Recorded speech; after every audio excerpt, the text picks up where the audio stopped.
Good morning student. आज हम कक्षा 12 में साझेदारी विषय प्रवेश में क्वेश्चन नंबर 8 करेंगे। आभा और बीना 2:1 के प्रमाण में लाभानी बांटने वाले साझेदार हैं। तारीख 31/3/17 के दिन उसकी पेटी की पक्की तलपट निम्न अनुसार है। क्वेश्चन में आपको पक्की तलपट दिया है। इसके बाद समायोजन। उन्होंने तारीख 1/4/17 से रुशील को नए साझेदार के रूप में प्रवेश दिया। बराबर प्रवेश के समय ये निम्न अनुसार शर्तें दिया है। यहाँ पे आपको रोज नामचा लिखना है, पुनः मूल्यांकन खाता बनाना है, रोकड़ खाता बनाना है और पक्की तलपट बनाना है। लेसन नंबर 4 में हम पढ़ चुके हैं कि पुनः मूल्यांकन खाता बराबर। तो जब संपत्ति की कीमत में वृद्धि हो तो पुनः मूल्यांकन खाता जमा होता है, और जब संपत्ति की कीमत में कमी होती है तब पुनः मूल्यांकन में उधार होता है। इसके बाद जब दायित्व में वृद्धि हो तो पुनः मूल्यांकन में उधार होता है, और दायित्व में कमी हो तो पुनः मूल्यांकन खाता जमा होता है। बराबर, ये याद रखना है। तो समायोजन को ध्यान में लेंगे। बराबर, सबसे पहले पूंजी की एंट्री करेंगे।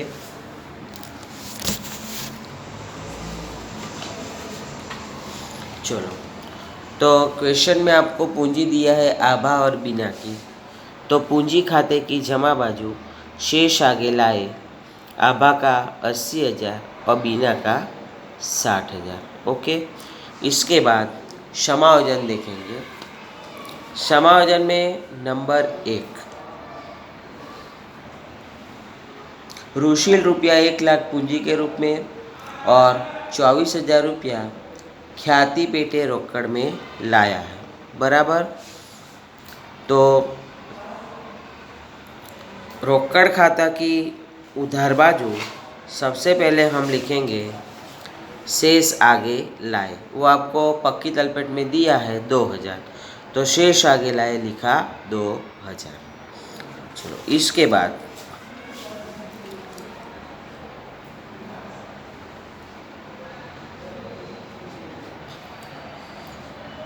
जो पहला समायोजन है कि रुशील 1,00,000 पूंजी के रूप में, तो और ख्याति पेटे 24,000 रुपया लाता है। बराबर।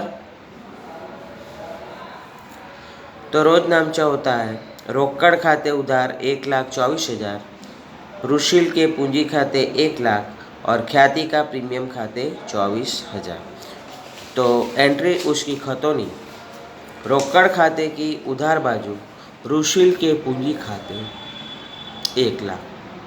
बराबर। और रोकड़ की उधार बाजू ख्याति का प्रीमियम खाते 24,000। इसके बाद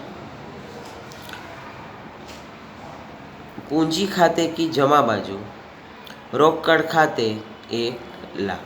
बराबर। आगे इसके बाद 24,000 रुपया जो ख्याति लाया था। बराबर। ये ख्याति जो है वो पुराने जो साझेदार है आभा और बीना, बराबर, उसको पुराने अनुपात में बांटेंगे। तो रोज नामचा है ख्याति का प्रीमियम खाते उधार 24,000, आभा के पूंजी खाते 16,000, बीना के पूंजी खाते 8,000। तो उसकी खतौनी करेंगे।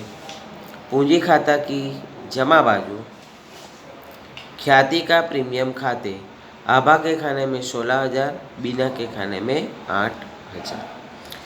अब समायोजन नंबर दूसरा, जमीन मकान की कीमत 17,000 से बढ़ानी है। यहाँ पे आपको जमीन मकान 72,000 रुपया दिया है, बराबर। 17,000 से बढ़ाने के लिए बोला, मतलब कि जमीन मकान की कीमत में वृद्धि करना है। जमीन मकान की कीमत में वृद्धि करना मतलब संपत्ति में वृद्धि हो। अभी मैंने आपको कहा कि जब संपत्ति में वृद्धि होती है तो पुनः मूल्यांकन जमा होता है। तो रोज नाम चाहे जमीन मकान खाते उधार 17,000, पुनः मूल्यांकन खाते का 17,000। पुनः मूल्यांकन की जमा बाजू लिखेंगे जमीन मकान खाते, पुनः मूल्यांकन की जमा बाजू लिखेंगे जमीन मकान खाते 17,000। इसके बाद उसकी दूसरी एंट्री हम देखेंगे पक्की तलपट में। पक्की तलपट में जमीन मकान इनर कॉलम 72,000 प्लस वृद्धि 17,000, आउटर कॉलम 89,000। आगे, यंत्र की कीमत 32,000 तक घटानी है, मतलब कि यंत्र की कीमत में कमी करना है। यंत्र आपको 40,000 दिया है, बराबर, और 32,000 तक घटाने के लिए बोला, मतलब कि 40,000 माइनस 32,000 तो 8,000 रुपया कमी होगी। तो यंत्र में एक कमी है, संपत्ति में तो नुकसान है, तो पुनः मूल्यांकन खाते उधार। तो रोज नाम चाहे पुनः मूल्यांकन खाते उधार, मैंने तीनों साथ में लिखा है। पुनः मूल्यांकन खाते उधार 8,000, यंत्र खाते का 8,000। तो पुनः मूल्यांकन की उधार बाजू यंत्र खाते 8,000। इसके बाद पक्की तलपट में देखा जाए तो पक्की तलपट में यंत्र 40,000 माइनस कमी 8,000, आउटर कॉलम 32,000। ओके, आगे, देनदारों पर 10% डूबत ऋण अनामत रखो। चलो, देनदारों पर 10% डूबत ऋण अनामत रखो। पहले तो देनदार देखेंगे, तो देनदार आपको यहाँ पे दिया है 24,000 माइनस डूबत ऋण अनामत 2400। अब यहाँ पे हाँ चलो, देनदार और डूबत ऋण अनामत दिया नहीं है, तो रोज नामचा होगा पुनः मूल्यांकन खाते उधार 2400। एक मिनट,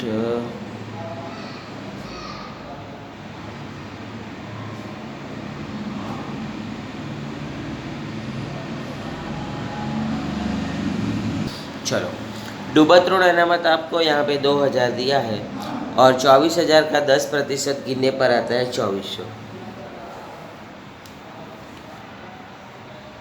2400 के सामने ऑलरेडी 2,000 है, तो अभी भी 400 रुपया बाकी है।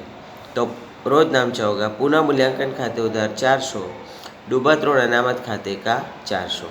फिर इसकी खतौनी करेंगे, पुनः मूल्यांकन की उधार बाजू डूबत ऋण अनामत खाते 400। पक्की तलपट में तो कर दिया हमने। आगे, नहीं चुकाए बिजली बिल के 1100 का प्रावधान करना है, मतलब कि 1100 का प्रावधान करना है, बराबर। तो भविष्य में चुकाना है, तो इसके लिए व्यवस्था करना तो भी खर्च है। तो रोज नामचा होगा पुनः मूल्यांकन खाते उधार 1100, चुकाना बाकी बिजली बिल खाते 1100, पुनः मूल्यांकन की उधार बाजू चुकाना बाकी बिजली बिल 1100। और दायित्व है तो पक्की तलपट में पूंजी दायित्व बाजू चुकाना बाकी बिजली खर्च 1100। ओके, आगे, तीनों साझेदार का नया लाभ हानि का प्रमाण 2:1:2। चलो, समायोजन हो गया। इसके बाद सामान्य अनामत। चलो, सामान्य अनामत हो, पूंजी अनामत हो, कोई भी अनामत हो, तो साझेदारों को उसके लाभानी के वितरण के अनुपात में बांटा जाता है। तो रोज नामचा है सामान्य अनामत खाते उधार 18,000, आभा के पूंजी खाते का 12,000, बीना के पूंजी खाते का 6,000। फिर इसकी खतौनी, पूंजी खाते की जमा बाजू सामान्य अनामत खाते आभा में 12,000, बीना में 6,000। आगे इसके बाद कर्मचारी अकस्मात मुआवजा फंड। तो कर्मचारी अकस्मात मुआवजा फंड है, वो भी पूंजी खाते में जमा बाजू बांटा जाता है। तो कारीगर मुआवजा अनामत खाते उधार 4500, आभा के पूंजी खाते का 3000, बीना के पूंजी खाते का 1500। इसके बाद पूंजी खाते की जमा बाजू, कर्मचारी अकस्मात मुआवजा फंड खाते 3000 और 1500। इसके बाद दिया है विनियोग अनामत, बराबर। विनियोग अनामत भी इस हिसाब से ही बांटेंगे। तो रोजनामचा है, विनियोग अनामत खाते उधार 1500, आभा के पूंजी खाते का 1000, बीना के पूंजी खाते का 500। उसकी दूसरी एंट्री, पूंजी खाते की जमा बाजू, विनियोग अनामत खाते, आभा के खाने में 1000, बीना के खाने में 500। इसके बाद है लेनदार। पक्की तलपट में पूंजी दायित्व बाजू लिखेंगे लेनदार। इसके नीचे दैनी हुंडी 12,000। चलो इसके बाद ख्याति। संपत्ति लेना बाजू आपको दिया है ख्याति 18,000। तो ये जो ख्याति है, बराबर, तो पुराने मतलब कि जो दो साझेदार है आभा और बीना, उसको पुराने अनुपात में अपलिखित किया जाता है।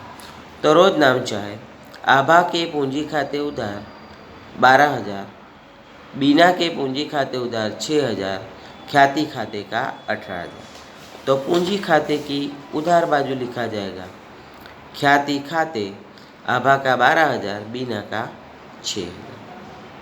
आगे जमीन मकान की एंट्री हो गई, यंत्र की हो गई, स्टॉक। तो पक्की तलपट में लिखा जाएगा स्टॉक 36,000। देनदार वाली एंट्री हो गई विनियोग, संपत्ति लेना बाजू लिखा जाएगा विनियोग 8,000। इसके बाद रोकड़ ऑब्लिक बैंक। तो रोकड़ खाता जब क्लोज करेंगे तब लिखा जाएगा। चलो तो रोकड़ खाते क्लोज कर देते हैं। उधार बाजू का टोटल है उसका 1,26,000 और जमा बाजू शेष आगे ले गए।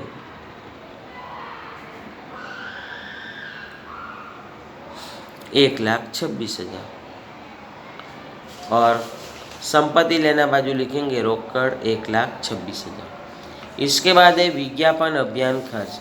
विज्ञापन अभियान खर्च है, बराबर।